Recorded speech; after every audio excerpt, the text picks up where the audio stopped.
Hey guys, welcome back to my channel. So last week I did a video about what to bring to a rave and essentials that you would need and stuff like that. So I thought it would be awesome to do a video about what to expect. I know a lot of people haven't been to raves and they don't know what to do, especially with countdown coming up. I thought it would be helpful for your first time ravers or just anyone in general. I went ahead and made a little list of the stuff that I want to go over. So I'm going to be looking at my phone from time to time. Alright, so my biggest suggestion is to go over the festival guidelines first. Usually when you get your ticket, or you could check online, they'll have things you could bring, things you can't bring, and other suggestions. They'll have all that information online or when you receive your ticket. If it's your first time at a rave, I suggest getting there early. It's always good to go to the event and check out the area, figure out where everything is, just get a feel for where you're going to be for the next couple hours, especially if it's a 2-day rave. You would obviously want to know where everything is just so you feel comfortable, you don't feel like it's too much. If you are taking an Uber, there's usually a drop-off zone, or sometimes the Uber drivers just drop you off like wherever they can, and then you just walk up to the event, and at the event you'll see people lining up. If you're not taking an Uber and you're driving, they have an area for you to park. I think parking's like 15 bucks, 10 bucks, I don't know, they usually have signs that'll tell you how much they are before you pull in. But they'll have an area for you to park, and then you obviously go up to the event. If you bought your ticket and you have to pick it up, will call opens at 2 p.m., which is 2 hours before the actual event opens. So that's why I suggest getting there early so you have time to wait in that line to get your ticket and then, do what you gotta do. The actual events start at 4 or 5 and they go to 2 a.m. There is an Insomniac app that they usually update every time there's a specific rave. It'll give you a map, it'll show you the DJs and their set times, you can make your own schedule. It'll tell you what kind of food there is. Expect food to be really pricey. It's really good. So if you are going to buy something, make sure you have money for that and don't be surprised. The biggest thing is going with people that you trust. I can count so many times that I've seen a girl by herself and she's rolling, especially when I'm with my boyfriend. Like we're so quick to point those people out, and we'll go up to them and ask them, oh, like, hey, are you okay? And they'll be like, yeah. My friends just left me because they want to go here, because they want to go there, or my friends left me because they met this guy or they met this girl.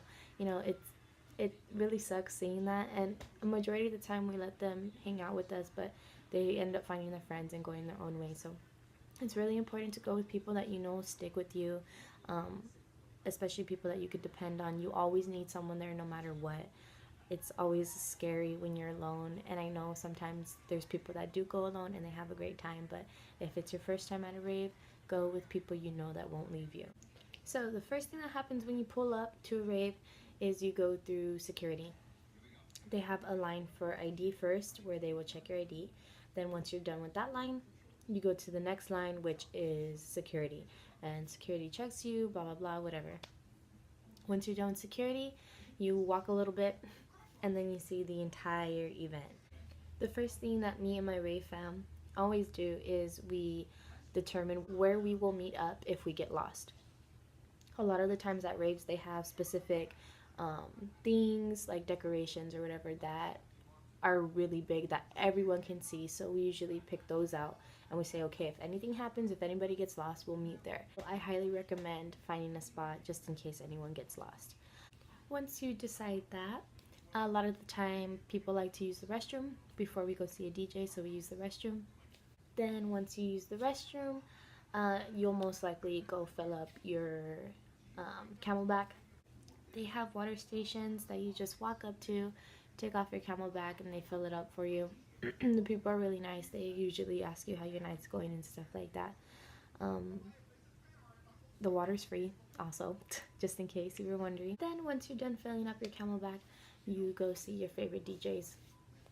It's simple as that. You just jump from 10 to 10 and that's it. One of the biggest things about raves is you don't judge.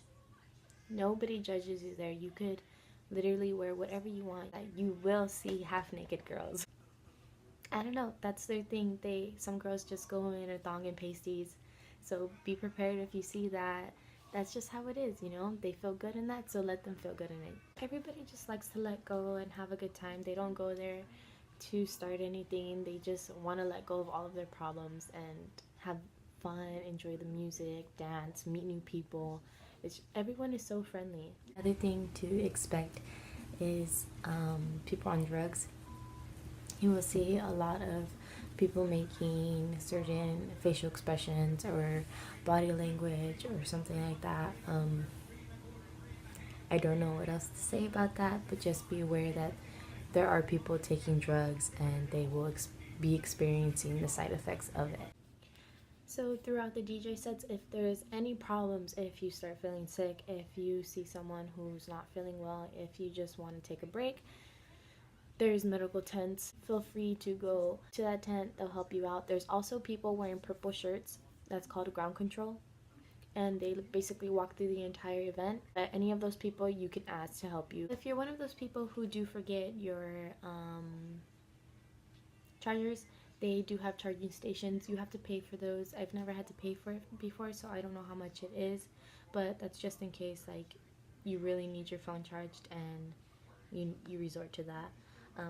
They also sell merchandise, so they'll have simple Insomniac stuff, and then they'll have stuff related to the event that you're at. So if we're gonna be at Countdown, they're gonna have stuff related to Countdown and just Insomniac in general. They also have lockers. If you take stuff and you don't feel like carrying it all night, they'll have lockers for you to buy. There's also a general store. The general store sells, anything from like band-aids, eye drops, to candy. So if after the rave you lost something, they do have it lost and found. They do offer the lost and found the day after the rave. I think until like a certain time though. So that's something you would find on the website. Then once the rave is over, you just leave, go to your car, drive out, go back to your hotel, whatever you do. Then the next day, same thing all over again. And that's it for this video. I hope you guys enjoyed it. If I forgot anything, please let me know. I would like to know. And that's it. I'll see you guys next time.